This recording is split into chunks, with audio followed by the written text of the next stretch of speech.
Oftentimes as a shoer, the horse doesn't want to behave.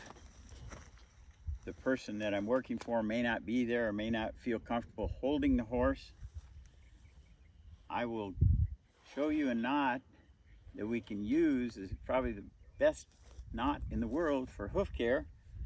You simply go over your hitching rail one time and do a loop or two around your spoke going back to the horse,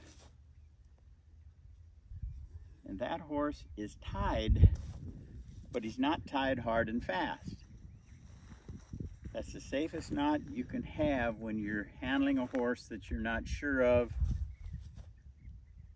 because he's not able to brace, shut his brain off, and hurt himself.